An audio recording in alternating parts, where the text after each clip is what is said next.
It's car con carne. Let's eat in the car. It's car con carne. And now here's the star of our show, James Van Asta.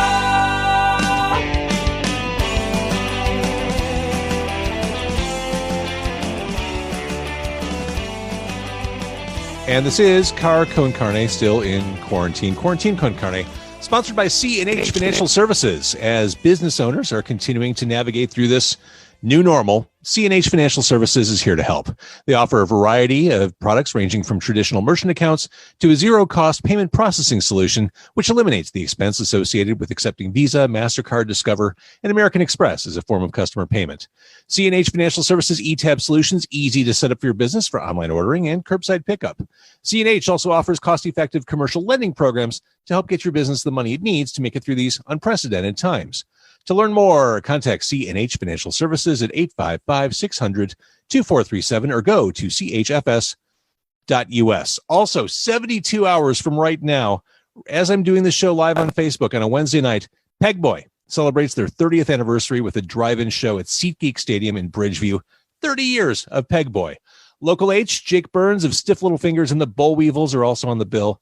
Doors are at 5. Get your car on over there. Buy tickets at ChicagoDriveIn.com. Drive-in show. My guest tonight, he is the man, the Seattle band Dead Bars. What can I say? They put big melodies into short, fast packages that make us want to drink beer, which that's all you want out of your punk bands. This is well done blue-collar punk rock. And I think here in the Midwest, we're suckers for the kind of music you make, John. John Maiello, Dead Bars. Thanks for having me. So besides the West Coast being on fire, the pandemic and everything else, are you good? Yeah, I'm doing all right. Just dealing with this like everybody else. But I mean, honestly, a lot of people have it a lot worse. So it's all right. The recently released album Live at White Eagle Hall. This is a recorded document of your band Dead Bars opening up for the Bouncing Souls, their 30th anniversary party. You drove from Seattle to the East Coast to do this. That's 3,000 miles to do this show. We did a thing called getting on a airplane. Oh, okay. I just assumed because you're punk rock and you're roll your sleeves up punk rock band. I just assumed you jumped in the van. We do get in the van from time to time, but this was an extenuating circumstance that called for a different mode of transport. One might say it's a dream gig that you played. Yeah, it was a great experience, and we were just super lucky to have the opportunity. They're one of my favorite bands, Bouncing Souls, and yeah, we did this live record. Kind of just was a happy kind of accident, really. I mean, we did not know we were being recorded, and that's. I mean, maybe we'll get into that later, but yeah. I think we should. Well, speaking of dream gig, I mean, you put it out there from the very beginning. I wasted all my life, and I'll never think twice. My only goal is to play with the Souls, and there you are. Yeah, I mean, that's definitely was a personal goal of mine. The song "Dream Gig" I think is a lot more broad. It applies to a lot of things that, when you're a kid, you have a dream, and that could be being in a band, but it's really about just like never giving up and kind of going for it and doing it the way that you want to do it. And in that same song, Dream Gig, I'm an aging rocker just trying to make it in this world. I mean, they're going to have to pry a guitar, drumsticks, microphone out of your cold, dead hands when it's all said and done. You're going to do this till you drop. Personally, I think so. I mean, that is, I don't see it any other way, really. I never really thought. You don't think? I mean, I never thought about doing this for years and years. But I mean, when it's part of you, this is who I am as a person. I need to be at least writing and recording, and I love performing too. Obviously, we can't do that right now, but I mean, it's something that's a part of you. It's part of me. So let's go back to Live at White Eagle Hall. You didn't know you were being recorded. That said, once you knew you were being recorded, you decided no edits. You're just going to put it out there. That's pretty fearless. Yeah, like the way that it went down was, well, we flew out there and we did we borrowed all of the gear, right? So like we didn't have any of our own stuff. And I guess the Souls had it arranged for them to be recorded. I actually saw they released that show. And so I mean that was before we even put out our second album, Regulars. So we played a lot of songs off of Dream Gig. And then we put out Regulars. We started touring last year, and then we continued the touring early this year, and we played in a couple shows on the East Coast. We played in New York City. We sold out the New York City show. We headlined, which I was really proud of. I mean, like we had been a band for a long time, and it's like coming really far away. And this is our headline show. New York City, there's a ton of competition. There's tons of things you can do. So we played that show. I felt really good about it. I'm standing at the bar after the show, and I see the engineer from that show, from the Sold show, at the bar, and the sound engineer. And I went up to him. I was like, "Hey man, do you remember me? John, Dead Bars." He's like, "Oh yeah." He's like, "I actually have your whole set on my computer, on my hard drive at home." And he's like, when I get a chance, I'll send it over to you. And that was in February. We played a few more shows on the East Coast. I'm about to get on the plane to come back home, and I see that Seattle has a coronavirus outbreak, and I'm like, that's kind of weird. And I didn't really think much about it. And then whatever. Fast forward 2 weeks later, everything's canceled, and I guess that guy, the producer, his name is John as well. He had some time because things got, I think, canceled on his end, and he sent me the songs and or the set, and I listened to it, and I kept listening for something to go wrong, or for us to make a mistake or something, and I didn't hear that, and I just was pleasantly surprised, and I was happy that, I think maybe the fact that we didn't know what was going on contributed to that. And I'm really proud of it. No edits. We didn't redo any vocals. Like everything that you hear is from the show. It's definitely raw, but it definitely sounds great. And I agree with your outlook on this.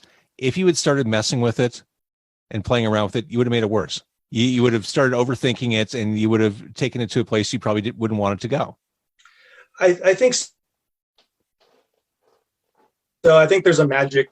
Fans of the band, I think, fans of Dead Bars, I think, realize that we're a live band that has flaws sometimes, and that's whatever. Maybe that's part of the charm of doing it. And so what I heard in that recording was the representation of us being us. And I mean, but then the whole